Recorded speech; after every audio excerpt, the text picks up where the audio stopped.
Good afternoon, everyone. Good afternoon. I always like to bring in some type of thought for the day. And that thought is today a scripture that says, Be anxious for nothing, for nothing, because God has everything in his hands and under control. Period. I am Portia Wheatley. I am the founder and president of a nonprofit organization acknowledged as Trophy of Life Incorporated, where we have the great pleasure of rendering hope, encouragement, and inspiration to the whole wide world. And we want to welcome you to this platform, acknowledged as Project 365, where we take the opportunity and the privilege and accepted assignment to bring hope, encouragement, and inspiration around the whole wide world. I love saying that. Let's bring in my co-host.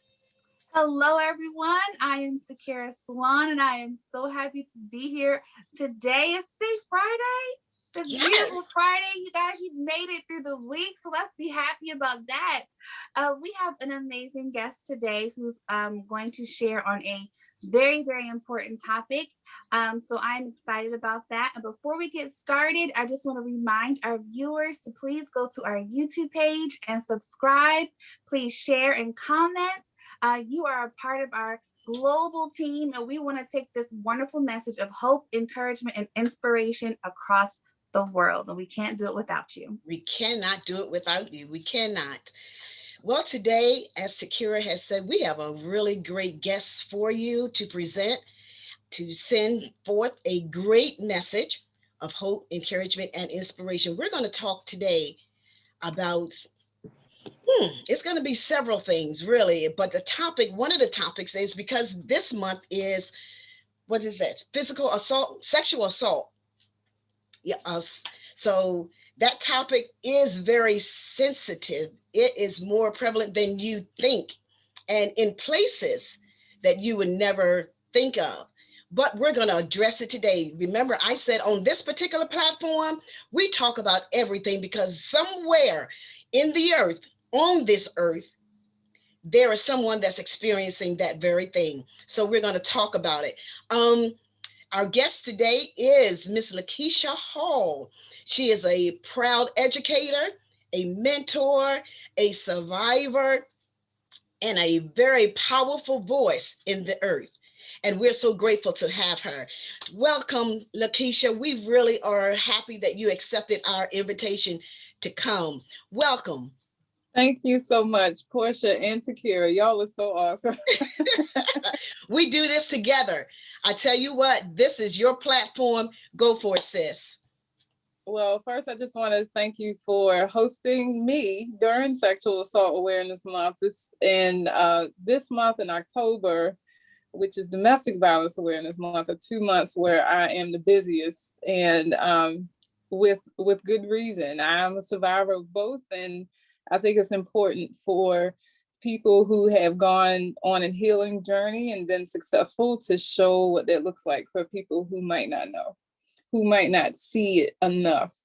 And so I'm here as a survivor, I'm here as an advocate, and here as a sister to anyone who feels like they're alone in that journey. Oh, thank you. Thank you. Okay, so you got it. This is your time. I wanted to make sure. So I first just want to share that this month we are promoting a campaign for those who are creative. So I'm an artist. That is one of the ways that I started my healing journey as a young lady, growing up, trying to find my way and trying to figure out how to release what I was experiencing and going through. And so art, journaling, and the like were the ways that I was able to release a lot of my anxieties, fears, and start my own healing journey. And so Reveal Your Teal. Teal was actually the color of sexual assault prevention. And I've asked people in their own creative way to use the color this month in their work and then share it on social media using the hashtag with a caption of hope, a statistic, a message about surviving, healing, something of the like, so that people who explore that hashtag have a source of strength to look at. It also is a safe space.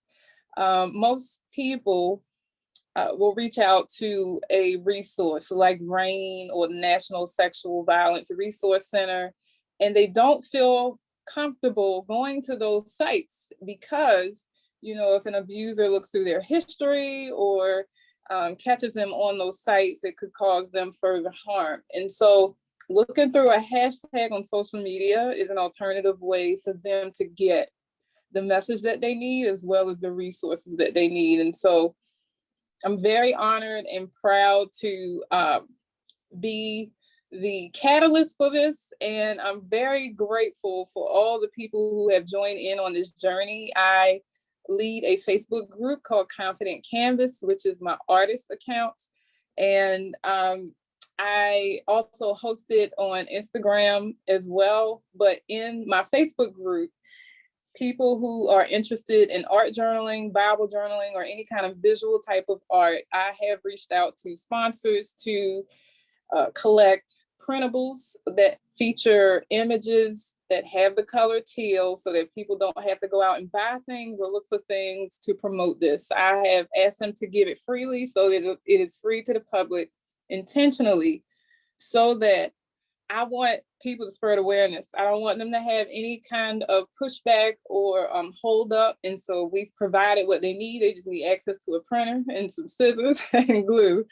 And then also, this isn't the only form of art that can be used. So if you're a singer, wearing a teal dress and singing a song of hope on social media is a great way to share your art, as well as people who sew, crochet, just any type of art, photography. I invite anyone who is passionate about helping our community to join in on this. And some people might be watching this portion that might say, well, I didn't experience that. The statistics are so high that you know someone who has. And a lot of the times, because it's not highly reported, you more than likely are in the company of someone who has not yet said anything. And so with the statistics being so high and with the need for us to, we're doing a lot of promotion right now in society of using your voice to fight different things. Some of those battles that we're trying to fight are very public. But this battle is one that's very private for a lot of people. And so it's my hope that this campaign will help people feel comfortable telling their stories, will help people find more comfort in seeking help and seeing that there's hope. I really wish that this was available to me at the time that I had to endure the sexual abuse that I experienced, which started at the age of 14 at the hands of a pastor and family member. And I'm grateful to have overcome that. It was a long process and journey, and it wasn't just getting out of the situation, so to speak. So I left home at 16, and you would think that, you know, okay, you're able to get yourself together now because you've escaped the abuse. But the truth is, the mental health issues that I experienced after that, suicide attempts, all of those things like came upon me like a flood because I didn't know how to manage what I had experienced, which essentially was a great amount of trauma. And so I think it's important now for us to spread the word that even getting help is important, which is not talked enough about in our community. I think it's important for us to understand that healing is a lifelong journey, that there's no destination for the healing process, right? So a lot of people will look at other people and say, I wish I lived a normal life. I wish I didn't feel the way that I do. Is always, even I now at 40 years old and experiencing this starting at 14, I still work on myself daily. It's important. And even if it wasn't sexual abuse, there are various types of abuse that many of us have had to endure, and all of them require a lot of healing. And a lot of it requires other people holding and lifting us up. And so I'm hoping that the community that I have created will allow that safe space for people, as well as opportunities to create beautiful art. So I appreciate you, Portia, truly, because we met, I don't remember if it was through the women's empowerment world or through church, but I do know that in whatever capacity that it was, you've remained constant. And so I appreciate people that I can share Christ with, because I often also get the question, how could you still move forward in your faith after being abused by a man of God? And I think it's important for people to also know that we have to separate human actions from the God that we serve, right? Absolutely. And as there's a reason for everything. And I truly believe while God grieved the time that I went through the trauma and the abuse, God knew that I was going to come out powerful and I would conquer it all and be able to help other people lift themselves up as well. And so I'm sharing that because as believers sometimes, and even people who are not, they blame God for what's happening in the world. But it is because of human choices that things are happening and occurring.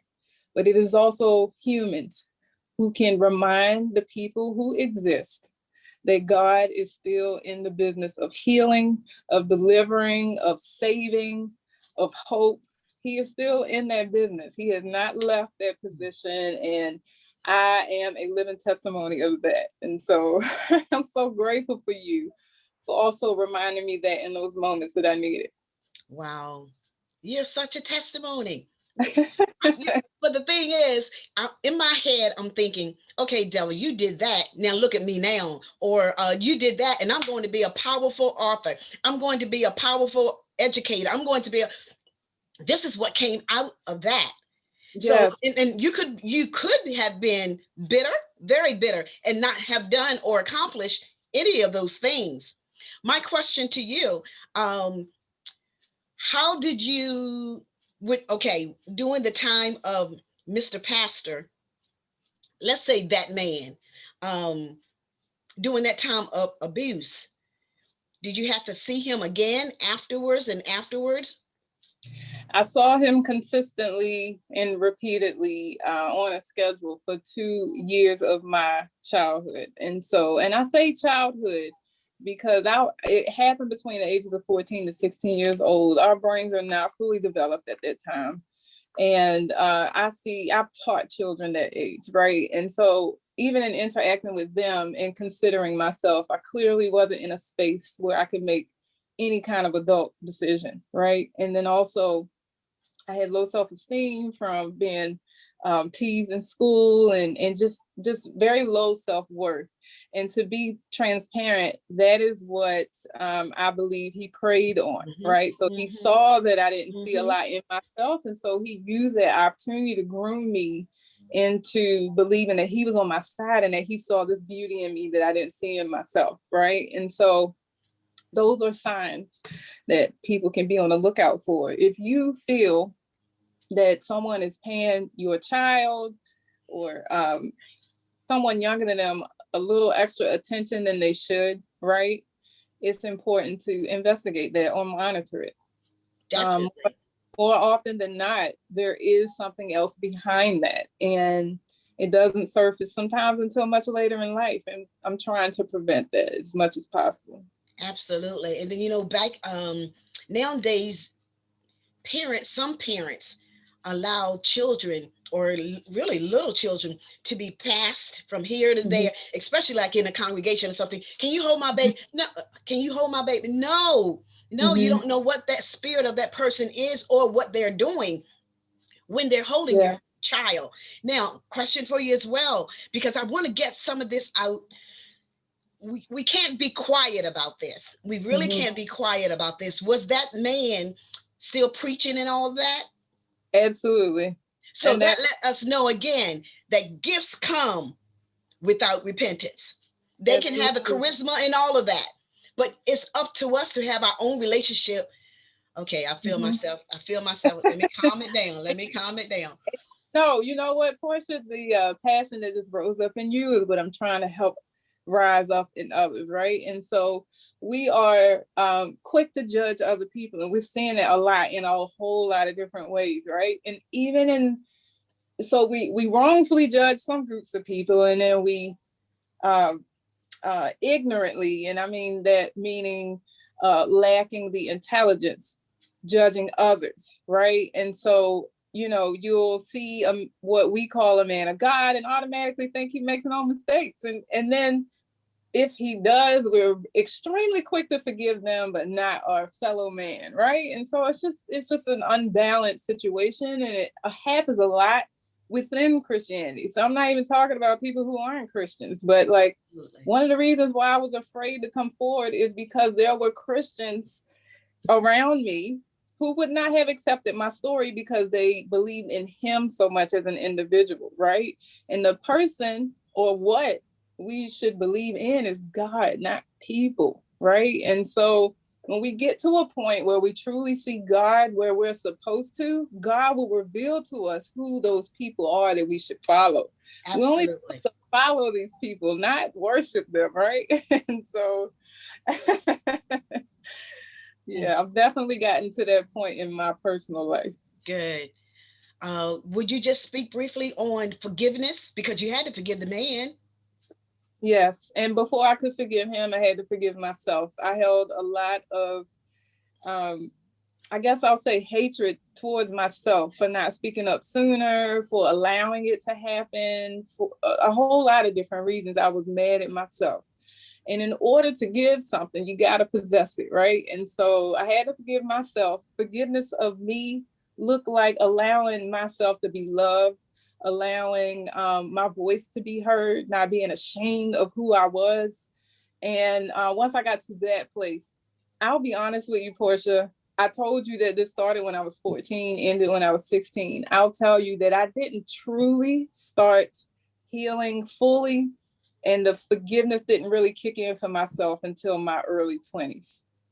And that was a lot of years in between. And so even when people say, oh, I'm healing, you got to look at what part of the journey you're in Right. and allow your space the full amount of time to truly heal before you try to go out and heal or help someone else, right? And so you can't just wake up one day, read the scripture and say, okay, I'm good, I'm ready to go out and conquer the world. It takes time, truly. And just like a relationship, you don't jump into a relationship after a day of reading or one day of talking to a person. And so you got to have a relationship with yourself before you can forgive someone else.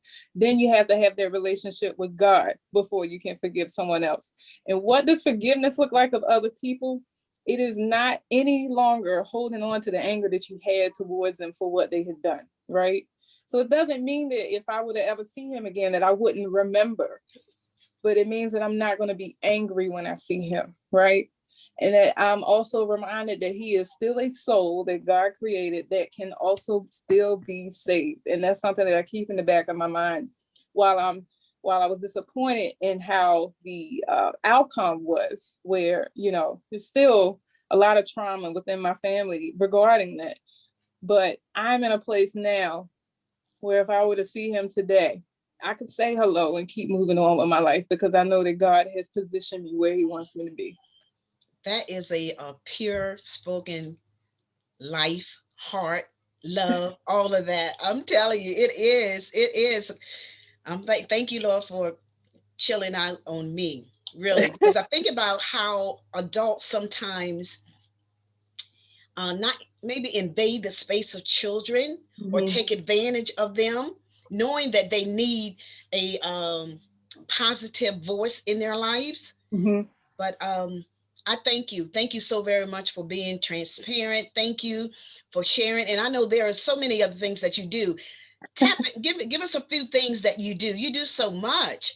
Oh my goodness, I do, Portia. But again, it everything, if anybody out there is watching that knows me, everything that I do is truly a branch off of God's healing through my life. And so I also have a mentoring program for young ladies called Queendom Tea. And that was something that I created in 2008 to provide a space for young people to be heard without the admonishment of an adult, right? And so I've been doing that for almost 2 decades. And I also have hosted a gala for unsung survivors of sexual assault and domestic violence called She Rose Awards, but I've transitioned that into Reveal Your Teal because of the pandemic.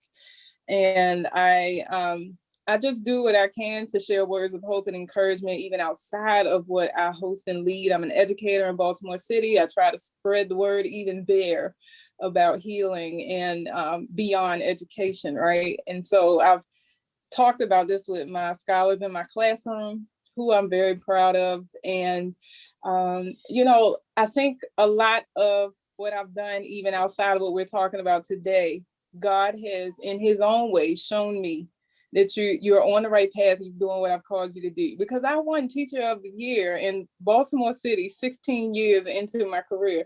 Like most people win that much earlier in their career, right? But I had to, again, take that journey of healing. It didn't happen immediately. Right. And when I arrived at a place where God was full throttle using my voice, he came in to remind me, I'm the one that's positioning you.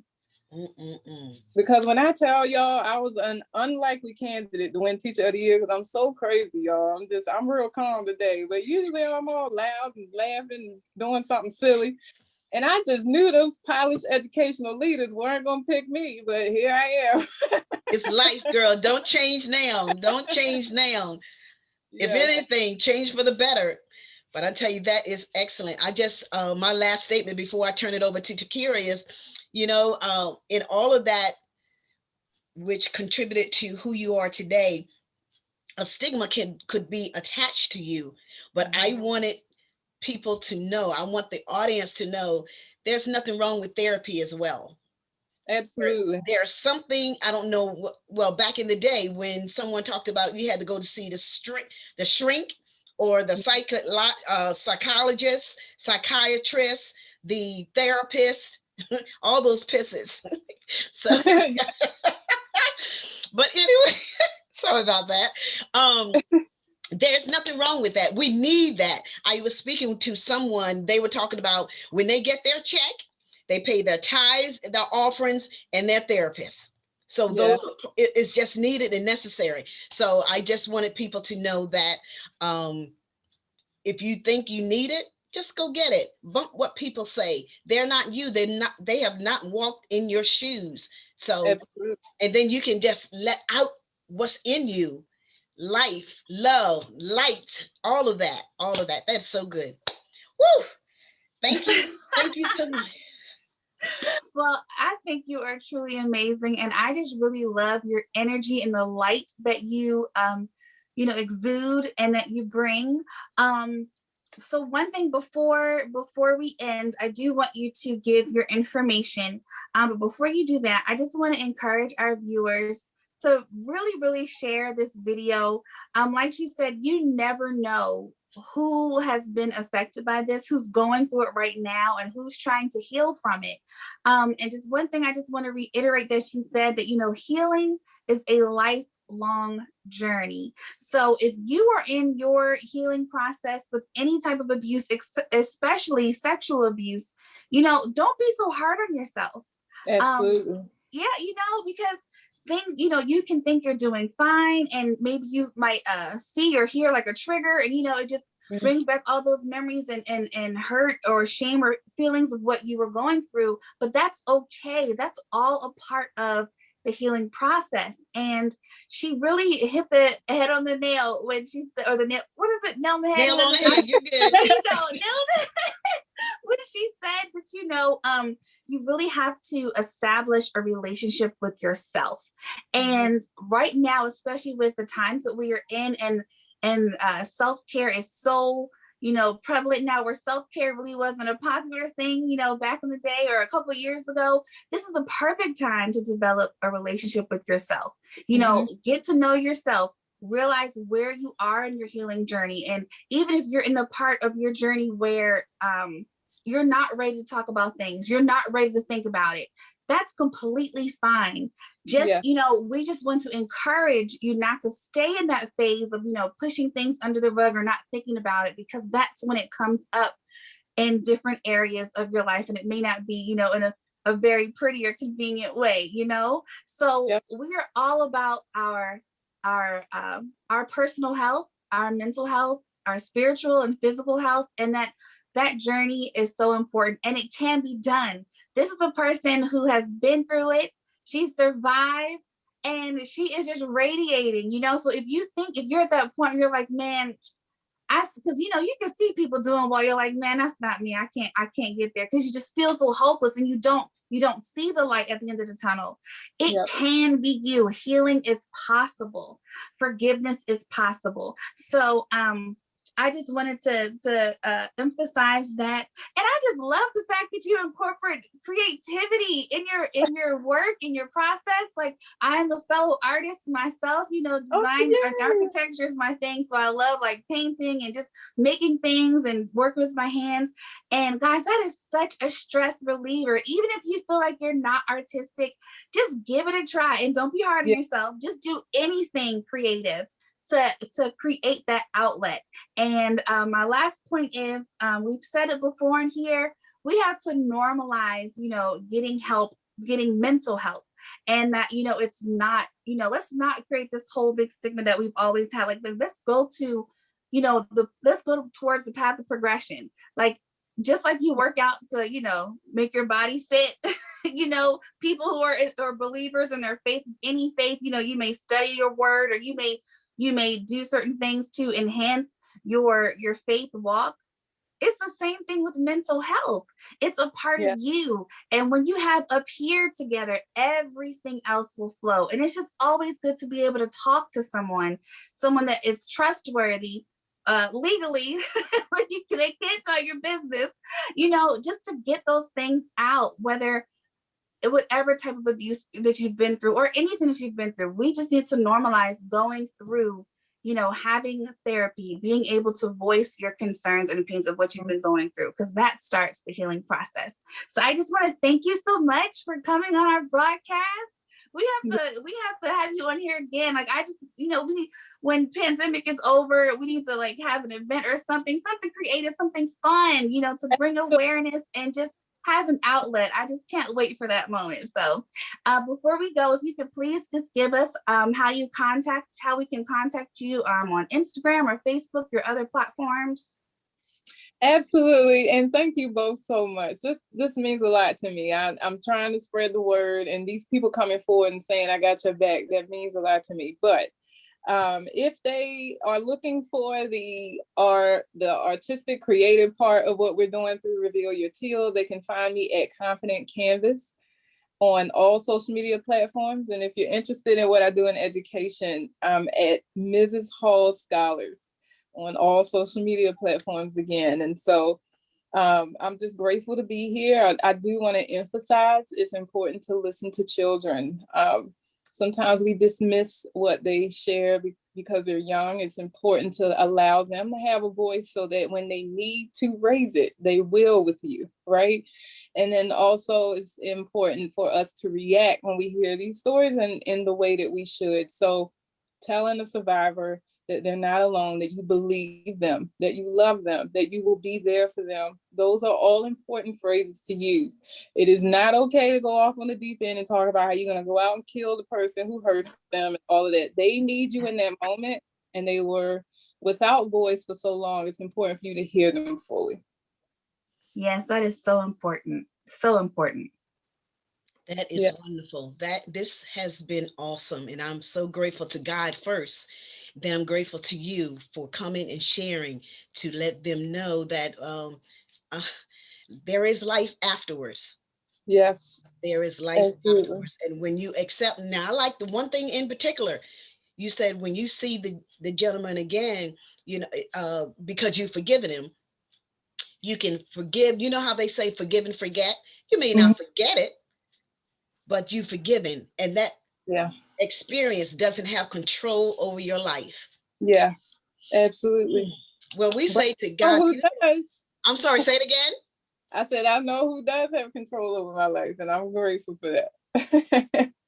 Okay. Yeah, Takira, we're going to have to bring it back again. We're going to do something. We're going to do something, some type of celebration or something. We're going to do something. Anyway, Yes. thank you again. To God be the glory for the great things he has done. And we shall see you on tomorrow. Blessings.